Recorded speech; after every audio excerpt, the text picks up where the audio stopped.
Katharine Hepburn was born on May 12, 1907, in Hartford, Connecticut. She arrived into a world far removed from the typical Hollywood struggling artist narrative. Her family was privileged, intellectual, and fiercely progressive for their time. Her father, Thomas Hepburn, was a respected urologist, but it was her mother, Katharine Martha Houghton Hepburn, a fervent suffragist and early advocate for birth control, who perhaps had the most profound influence on young Kate.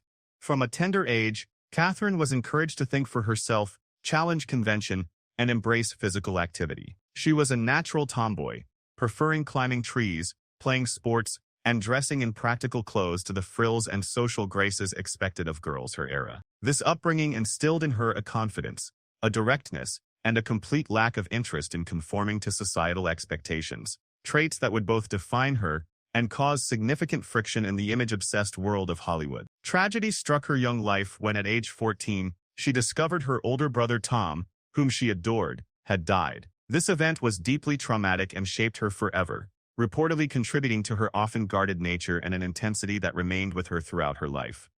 Katharine's path to acting began not with starry-eyed dreams of Hollywood glamour, but through a love for the theater. She attended the prestigious Vassar College, where she studied drama. After graduating, she honed her craft on the stage, working in various theater companies and making her way to Broadway. She was known for her distinctive voice, angular beauty, and intensity, qualities that weren't always easily marketable, but undeniable on stage. It wasn't long before Hollywood came calling. After a successful screen test, she landed a supporting role in the 1932 film A Bill of Divorcement, starring John Barrymore. Her presence was electric, and she was immediately noticed.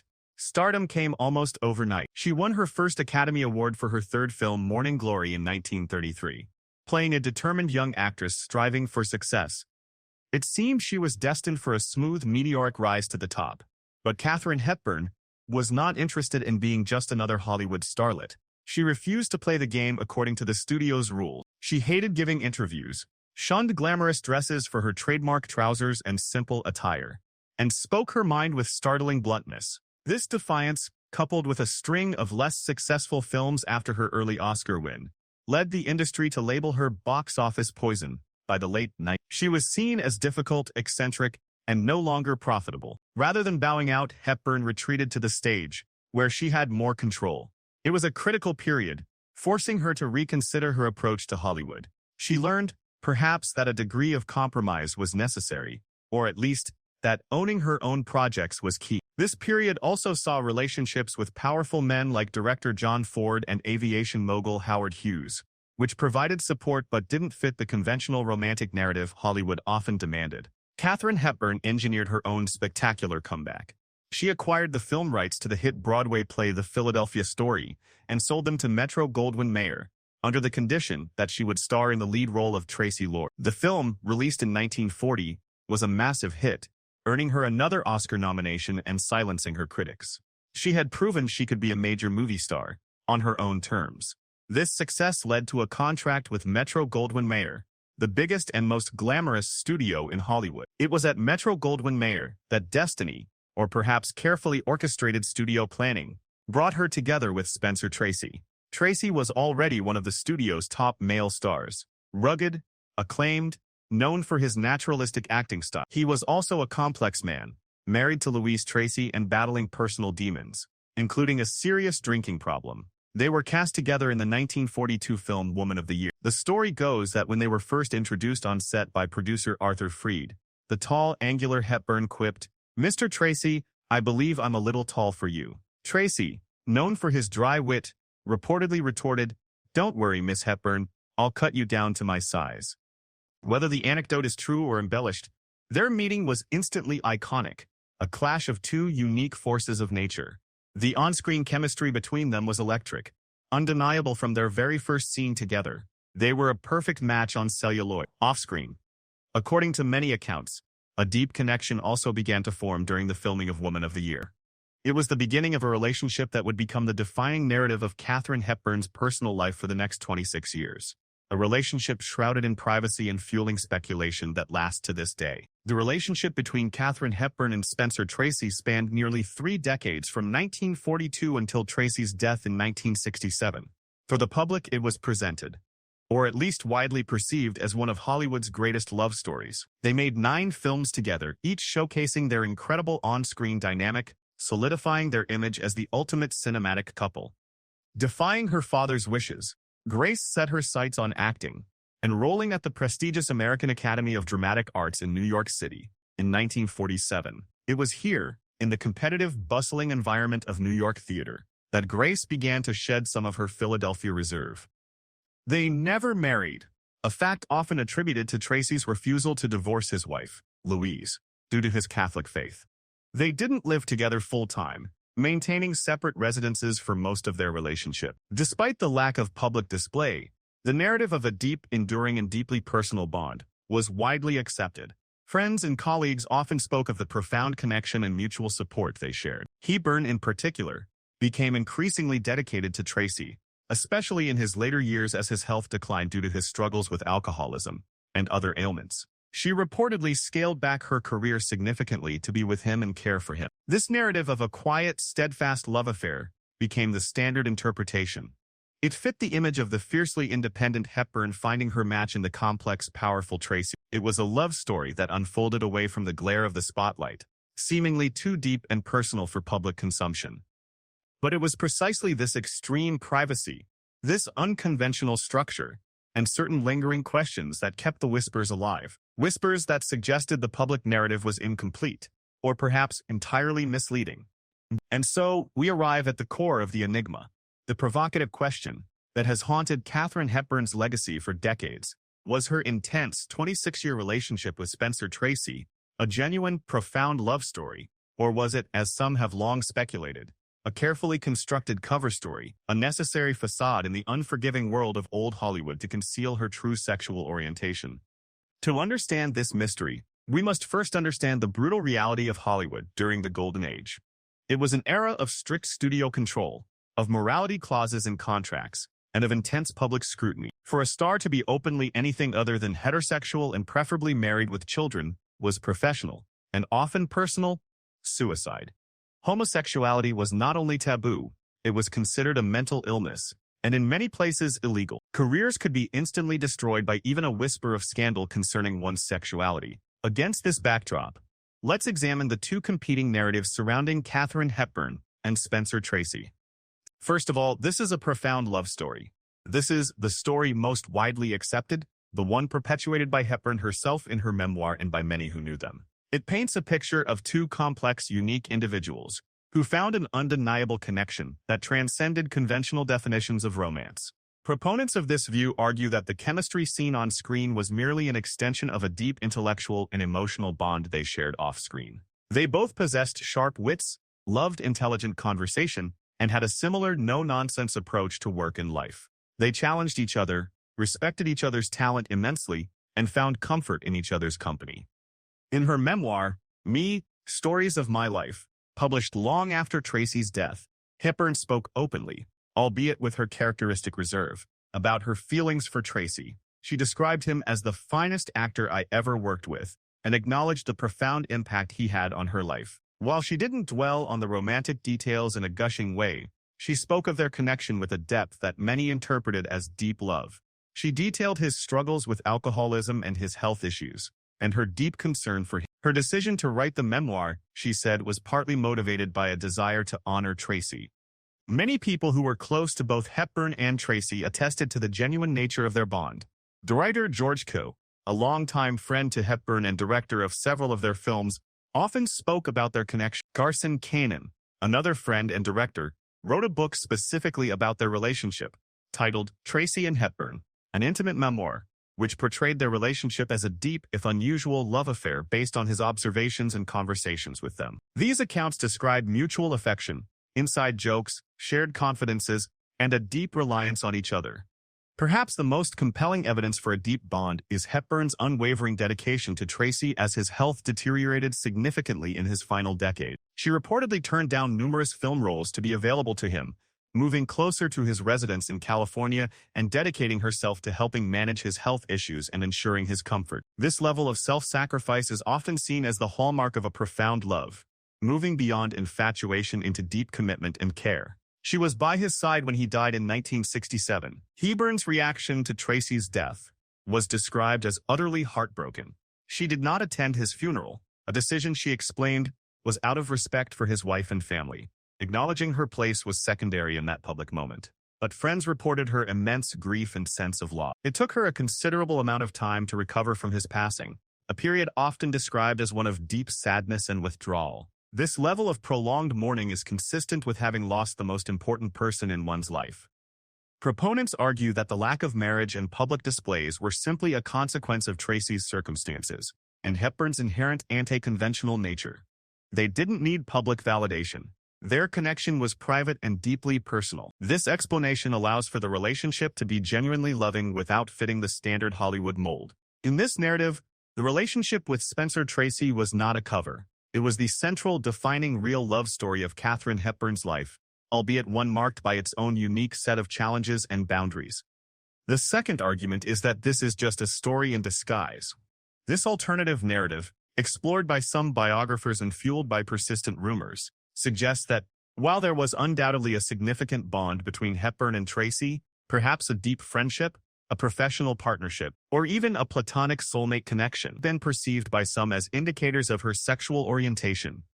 This is perhaps the strongest point cited by those who believe Hepburn was gay or bisexual. Hepburn had exceptionally long and deep relationships with several women throughout her life, relationships that some argue bear the hallmarks of romantic partnerships.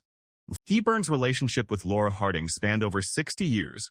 Harding was often referred to as her companion or assistant, but they lived together for a significant period in the 1930s and 40s, including during the early years of the Tracy relationship. Some biographers and rumors suggest their bond went far beyond simple friendship, describing a deeply intertwined domestic and emotional life. The nature of this relationship, so central and enduring, raises questions about Hepburn's primary emotional and romantic attachments. In her later years after Tracy's death, Hepburn shared her life with Phyllis Wilborn, who began as her secretary and became her constant companion and caregiver for over 40 years. Wilborn lived with Hepburn until the actress's death. Again, some sources interpret this decades-long devoted cohabitation with a woman as indicative of a deeper, potentially romantic connection, being her true source of companionship in her later life, rather than the relationships with men that dominated her public narrative. The specific circumstances of Spencer Tracy's life made him an ideal beard for Hepburn, according to this theory. He was married and would not divorce, providing a built-in, socially acceptable explanation for why he and Hepburn never married or lived together conventionally. His struggles with alcoholism and health issues could also explain periods of separation, or why their life together wasn't like a typical public marriage. The relationship offered companionship and professional synergy without requiring the public commitment of a traditional heterosexual marriage, which Hepburn seemed to avoid throughout her life after her brief early marriage. While the conventional narrative frames the privacy as deep personal preference, the cover theory sees it as a necessity to avoid scrutiny that might expose the true nature of their arrangement or Hepburn's other, more genuinely intimate relationships. The lack of candid photos together outside of work, the careful control of their public image, these are interpreted not as signs of private devotion, but of calculated distance to maintain the facade. Speculation about Hepburn's sexuality wasn't limited to idle gossip. It has been explored in biographies like William J. Mann's Kate, the Woman Who Was Hepburn, which draws on interviews and historical context to argue convincingly for her lesbianism or bisexuality, suggesting the Tracy relationship, while perhaps featuring genuine affection, served primarily as a professional necessity. Hepburn herself never publicly addressed the rumors about her sexuality directly, nor did she explicitly confirm or deny the extent of the romantic nature of her relationship with Tracy and me, leaving room for interpretation. The memoir, while personal, maintained a certain reserve about the intimate details of her bond with Tracy, focusing more on their shared experiences and Tracy's character. When we place these two narratives side by side, the same facts take on dramatically different meanings. Take Hepburn's unwavering devotion to Spencer Tracy. In one version of the story, it reads as the purest form of love, a woman standing by the man she adored, through his illnesses, his silences, his struggles. But in another telling, it becomes a necessary loyalty, a commitment born not from romantic passion, but from a deep friendship, or even a shared understanding of mutual convenience. Her close, lifelong relationships with women follow a similar split, One lens sees them as beautiful, platonic friendships, bonds that enriched her life but never challenged her public image. The other lens suggests something more intimate, that these were her truest romantic connections, hidden in plain sight. Then there's the absence of marriage, and the couple's extremely private life. To some, it speaks of respect, Hepburn's unwillingness to intrude upon Tracy's complicated personal situation, and a mutual preference for privacy. But to others, it looks like strategy, the kind of calculated distance that sustains a beard arrangement, shielding both parties from scrutiny. Even Hepburn's famous unconventionality, her trousers, her bluntness, her refusal to fit the Hollywood mold, can be interpreted two ways. Was it the mark of a fiercely independent spirit, or was it the outward expression of an inner identity that couldn't otherwise be named in her era? The strength of the cover story argument lies in its power to make sense of these ambiguities. It offers a plausible framework for understanding aspects of Hepburn's life and relationships that don't align comfortably with the conventional heterosexual script, especially under the weight of 20th-century societal pressures. It doesn't erase Tracy from her story, but rather recasts his role and the nature of their bond. On the other hand, the love story gains its power from those who witness their connection up close, the friends, the colleagues, and Hepburn herself, who spoke of him with a tenderness that felt genuine. Their testimony paints a picture of a relationship that, while unorthodox, was deeply meaningful to them both. Ultimately, the truth remains elusive. Katharine Hepburn and Spencer Tracy took their secrets with them. We are left to interpret the available evidence, the whispers, the public image, and the few glimpses they allowed us into their private world. Was it the greatest love story Hollywood ever saw, a testament to an unconventional bond? Or was it a masterpiece of performance, a necessary deception to protect a woman determined to live and work authentically, but forced to create a dazzling illusion to do so? The enduring mystery of Katharine Hepburn persists, a testament to the complexities of life lived under the relentless, often cruel spotlight of Hollywood. After Spencer Tracy's death in 1967, Katharine Hepburn continued to act, though less frequently. She won 3 more Academy Awards in the years that followed, solidifying her status as the most awarded actor in Oscar history. She largely retreated from the intense public eye, spending much of her time at her homes in Connecticut and New York. Her health began to decline in her later years. She suffered from a progressive neurological disorder that caused shaking as well as other age-related ailments. Throughout these final decades, her companion was Phyllis Wilburn, her secretary who became her devoted caregiver. Wilburn's presence at Hepburn's side until the very end further fueled the long-standing speculations about the nature of Hepburn's relationships with women. Katharine Hepburn passed away on June 29, 2003, at her home in Fenwick, Connecticut, at the age of 96. Her death marked the end of an era, the passing of one of the last true legends of Hollywood's golden age. Tributes poured in from across the world, acknowledging her immense talent, her groundbreaking career, and her unwavering individuality. Katharine Hepburn left behind an indelible mark on cinema and culture. She was more than just an actress. She was a force of nature, a symbol of female independence and resilience long before it became mainstream. Her performances remain timeless, her image iconic. But perhaps part of her enduring fascination lies in the very mystery we've explored today. The question of whether her relationship with Spencer Tracy was a legendary love or a crucial cover story remains unanswered, a fascinating puzzle piece in the complex tapestry of her life. It serves as a potent reminder that behind the glamour and the performances, the stars of old Hollywood often navigated intricate, hidden lives, paying a personal price for fame and survival in a less tolerant world. Katharine Hepburn was a woman who fiercely guarded her privacy, a woman who refused to be defined by others. Whispers on the set spoke of their closeness, long conversations, and time spent together away from the main cast and crew. It's alleged that the affair was brief but passionate, unfolding discreetly during the production of the film. For Grace, it was possibly one of her first entanglements with a married, powerful man in Hollywood, a pattern that would allegedly repeat. For Cooper, known to have had numerous affairs throughout his marriage, Grace was another beautiful leading lady who crossed the line from professional colleague to lover. The secrecy surrounding their connection, given Cooper's public image in marriage, added a layer of thrill and danger. While the on-screen dynamic in High Noon is subtle, portraying Grace as the Quaker wife conflicted by violence, the off-screen drama, as alleged, was anything but subdued. So this relationship, if true, set a precedent for the kind of intense, private connections Grace would allegedly form on future film sets.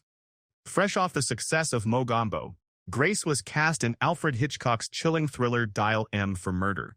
She played the role of Margot Wendis, a woman whose affair leads her husband to plot her murder. Her co-star, playing the man she is having an affair with on screen, was Ray Milland. Milland was another established actor, 22 years Grace's senior, and importantly, he was married to Muriel Weber, his wife since 1932. The filming of Dial M for Murder was primarily confined to sound stages, creating an intimate, intense environment.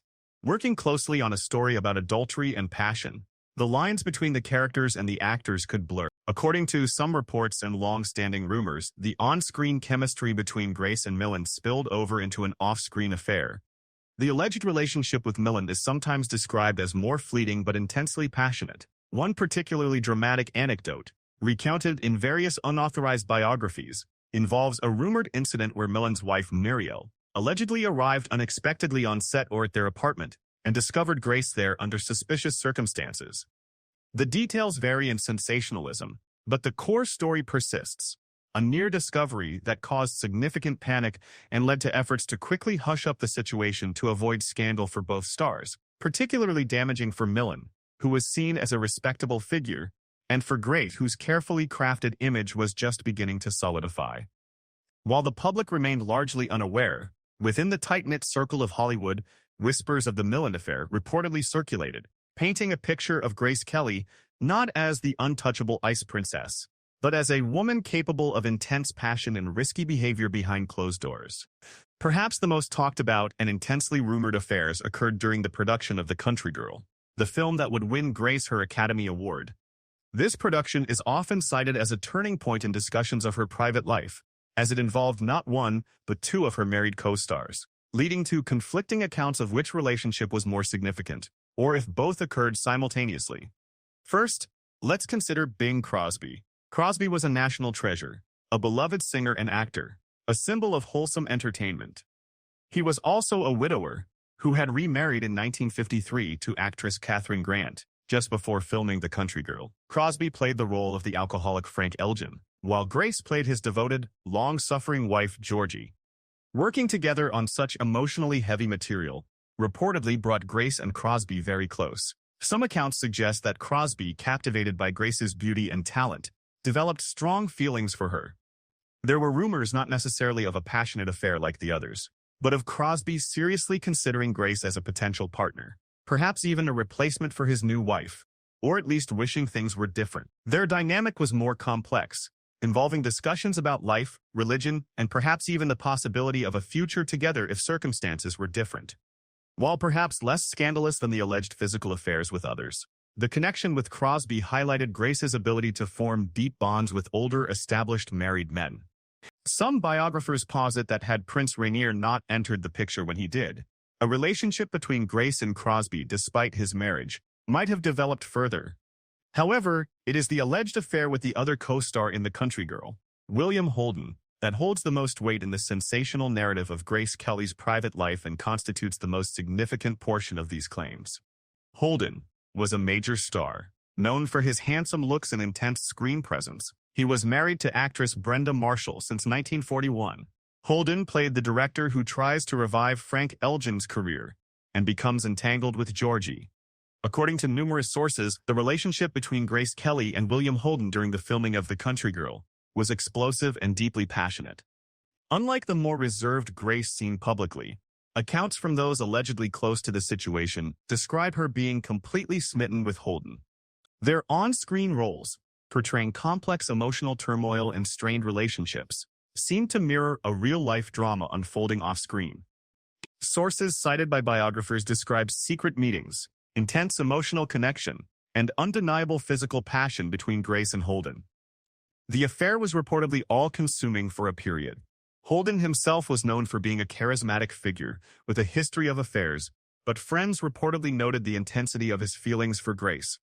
Crucially, the alleged affair with William Holden is the source of the most shocking and unverified claim about Grace Kelly's Hollywood years, the rumor that she became pregnant with Holden's child during the filming of The Country Girl, and subsequently had an abortion. This specific detail is highly controversial and difficult to substantiate definitively. However, it is a rumor that has persisted in certain biographies and tell-all accounts of Hollywood history. Biographers who recount this claim often attribute it to unnamed sources close to the production or confidantes of Grace or Holden. The narrative suggests that a pregnancy would have been a catastrophic scandal for both stars, potentially ending Holden's marriage and career, and utterly destroying Grace's carefully cultivated image just as she was reaching her peak. In this context, the alleged decision to have an abortion, while tragic, is presented as a desperate measure to protect their careers and reputations from ruin in the unforgiving climate of 1950s Hollywood. This specific part of the rumor, if true, paints a dramatically different picture of Grace Kelly's private life, one filled with forbidden passion, personal risk, and heartbreaking consequences, far removed from the serene elegance the public adored. The intensity of the alleged relationship with Holden, culminating in this rumored pregnancy and abortion, is often cited as a turning point for Grace, potentially contributing to a disillusionment with the pressures and moral compromises of Hollywood, and perhaps making the stability and structure offered by royalty seem all the more appealing when it arrived. While the most prominent rumored affairs with married co-stars involve Cooper, Milland, Holden, and Crosby, some accounts also mention a connection with Clark Gable during Mogambo. Gable was, of course, the king of Hollywood, a man with immense charm and presence, who was married at the time of filming. While the relationship between Grace and Gable is often described more as a strong friendship and mentorship, with some flirtation, rather than a full-blown affair, its mention in some context reinforces the idea that Grace formed intense bonds with her powerful male co-stars, and that the potential for romantic involvement was often present on set, regardless of marital status. Including this, even briefly, adds weight to the idea that the affairs were not isolated incidents, but part of a larger pattern of behavior or attraction during her time in the industry. Looking back at these specific alleged relationships, a pattern emerges. Grace Kelly, young, beautiful, and talented, working closely with older, established, powerful, and married men. The film set as a confined, emotionally charged, the pressure to maintain a flawless public image clashing with the reality of human desires and the intense bonds formed in extraordinary circumstances. These alleged affairs, particularly the dramatic accounts surrounding Holden and the supposed pregnancy, would have been carefully concealed by the studios and the individuals involved. Public knowledge of such scandals could have derailed careers instantly in the 1950s. The contrast between Grace's serene on-screen persona and the passionate, risky relationships alleged in her private life is stark. It suggests a woman seeking something, perhaps passion, perhaps validation, perhaps a rebellion against expectation, in the intimate confines of her professional life. While definitive proof remains elusive for many details, the persistence of these stories, the recounting by various sources, and their inclusion in multiple biographies, suggest that these alleged affairs were more than mere baseless gossip. They were serious claims circulating within the industry, painting a complex, human, and undeniably dramatic picture of Grace Kelly's private world during her brief but incandescent time in Hollywood. This hidden life, filled with alleged forbidden desires and their potential consequences, stands in dramatic contrast to the fairy tale ending that awaited her. Just as the rumors of her complex private life reached a peak, Grace Kelly's life took a dramatic real-life fairy tale turn. While attending the Cannes Film Festival in 1955, she was invited for a photo shoot at the Prince's Palace of Monaco, where she met His Serene Highness Prince Rainier III. Their courtship was swift and whirlwind, conducted primarily through letters. By December 1955, their engagement was announced, sending shockwaves and delight around the world. The marriage, which took place in April 1956 in a lavish civil and religious ceremony, was dubbed the wedding of the century. It was a union that perfectly captured the public's imagination, the American movie star marrying a European prince. However, it also marked the definitive end of Grace Kelly's Hollywood career. She retired from acting at the age of 26, leaving behind her Oscar and immense fame to embrace her new role as HSH, the Princess of Monaco. Life in Monaco was vastly different from Hollywood. It was a world of royal duties, state functions, philanthropy, and raising a family. Grace and Rainier had 3 children, Princess Caroline, Prince Albert, and Princess Stephanie. While she embraced her new role with grace and dignity, becoming a beloved figure in Monaco and on the world stage, there were occasional hints of nostalgia for her acting past. She reportedly considered returning to the screen a few times, notably for a Hitchcock film, but these plans never materialized, partly due to public opinion in Monaco and the demands of her royal position. For decades, she embodied the image of the serene, perfect princess, a stark contrast to the alleged hidden dramas of her Hollywood years. The whispers of her past affairs largely faded from the public consciousness, confined to biographies and industry anecdotes, overshadowed by her new prominent role. However, the fairy tale was not destined for a long, peaceful conclusion.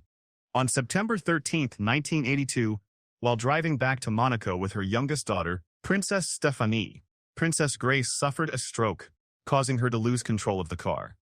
The vehicle plunged down a 120-foot embankment. Princess Stephanie survived, but Princess Grace sustained critical injuries. She tragically passed away the following day, September 14, 1982, at the age of 52. Her sudden and tragic death sent waves of shock and grief across the globe.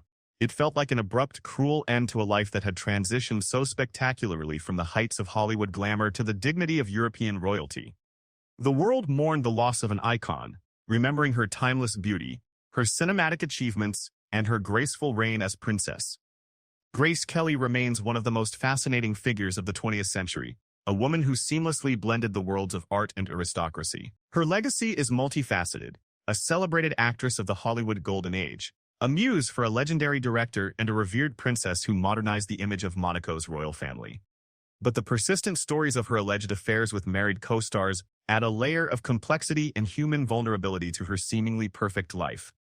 They remind us that behind the dazzling public image, even the most elegant stars faced personal struggles, desires, and pressures. These rumors, whether entirely true or partially exaggerated by the nature of Hollywood gossip and biographical accounts, offer a glimpse into the hidden costs of fame and the intense, sometimes compromising environment of the film industry. Grace Kelly's story is not just a tale of glamour and royalty, it's also a story about the hidden complexities of a woman navigating her desires, her career, and the expectations placed upon her. Her life, cut tragically short, continues to fascinate, not only for the fairy tale she lived, but also for the secrets she is said to have carried from the sound stages of Hollywood to the palace walls of Monaco. Her enduring mystique ensures that the whispers of her hidden life, particularly those surrounding her alleged forbidden loves, will continue to capture the imagination. The imagination.